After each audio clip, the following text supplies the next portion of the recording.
Hello and welcome to my nail corner. If you are new here, thanks for joining me.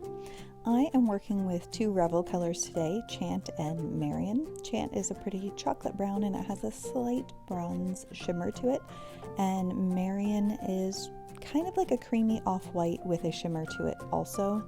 And then I have a couple of clears I was picking from, and I believe I went with double dip because I remembered that I used my eye gel clear for glitter. So that's going to be my new glitter clear. So I'm also going to be doing some stamping, some fall themed stamping. I was trying to decide which ones to do. I believe I got these plates off of Amazon and I will link them below in case you're interested. They have some great leafy vibes, and there were a couple of other plates in the set that I got also. So those are the plates I'm going to pull out later. I'm going to do some regular old dipping. I'm using Virgo and Gem base. I really like this base in general, but especially because I have builder gel on my nails that already adds a certain thickness to your nails. It's not thick, but it's already a layer thicker than your natural nail. So Virgo and Gem is a very thin base coat. In fact, if you were using it on your natural nail alone, I would recommend doing at least one dip more than you might normally do, because it's just such a thin application. And you'll notice that when you use it, you'll be like, wow, I swear I did 3 dips, but it's so thin. Anyway, so I would always recommend doing an extra if that's something that you find you need extra strength to your natural nail and you don't want to break them. But it's a great base. I really, really like it. So that's what I'm using today. Like I said, because I already have builder gel on my nails, I didn't want to add too much thickness to my nails. So I am going in with Marion. I'm doing both dips of that first to get it out of the way before I'm switching over to my dark color. So I am going to do basic dip application here. I'm going to speed up a bit of it because most of you are probably already familiar with the dip process by now. If you need a more detailed dipping tutorial, I will link one up in the cards for you.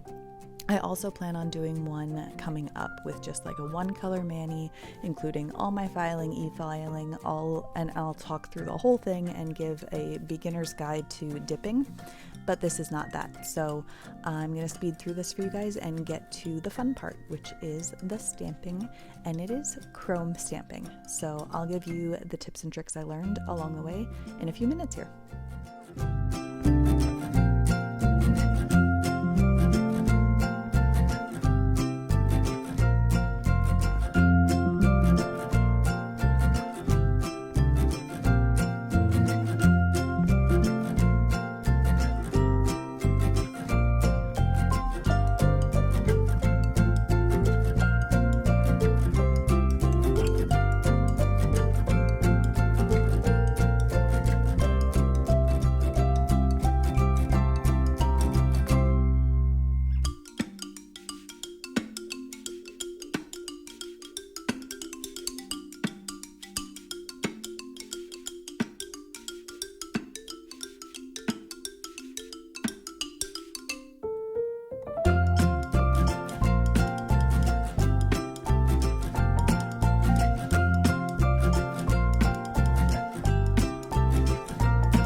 Alright, so I've done all the dipping. This is activator to harden my nails so I can go and file and shape and buff, and I went ahead and applied a gel top coat to the nails that I am not stamping.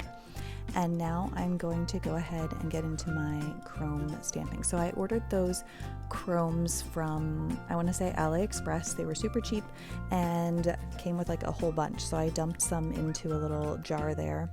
And that is an eyeshadow applicator. And so you're just going to take your jelly stamper and rub that right into it. You don't need very much. It goes a long ways.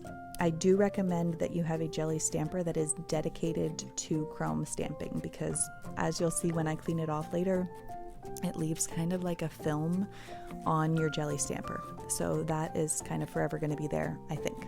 I don't know of a way to clean it off.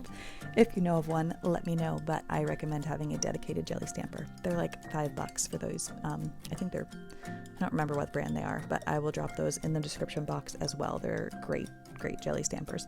And then I just have a black stamping polish, and I'm going to go ahead and apply that to the part of the stamping plate that I want to use, and then you take your little scraper and scrape the excess polish off.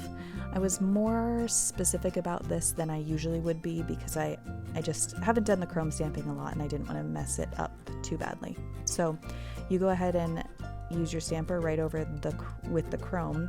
It picks up the black polish, and then you go ahead and apply it to your nail like that, and what you get is the chrome effect on your nail, right where the black polish would be.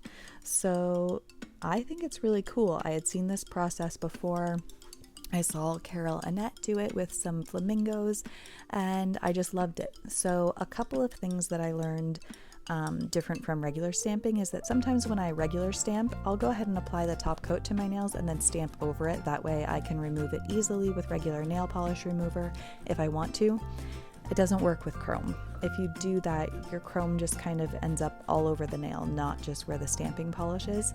At least in my experience, that's what happened. So you want to leave the nails that you're going to stamp on, just like activate, file, buff, whatever you're going to do to them, and then leave them like that. Don't put a top coat on first. Don't put a gel base, because that sticky layer is just going to take all the chrome off your stamper, not just the stamping polish. So again, same thing, chrome on your stamper, then your polish on the plate, and then you're just going to pick it right up.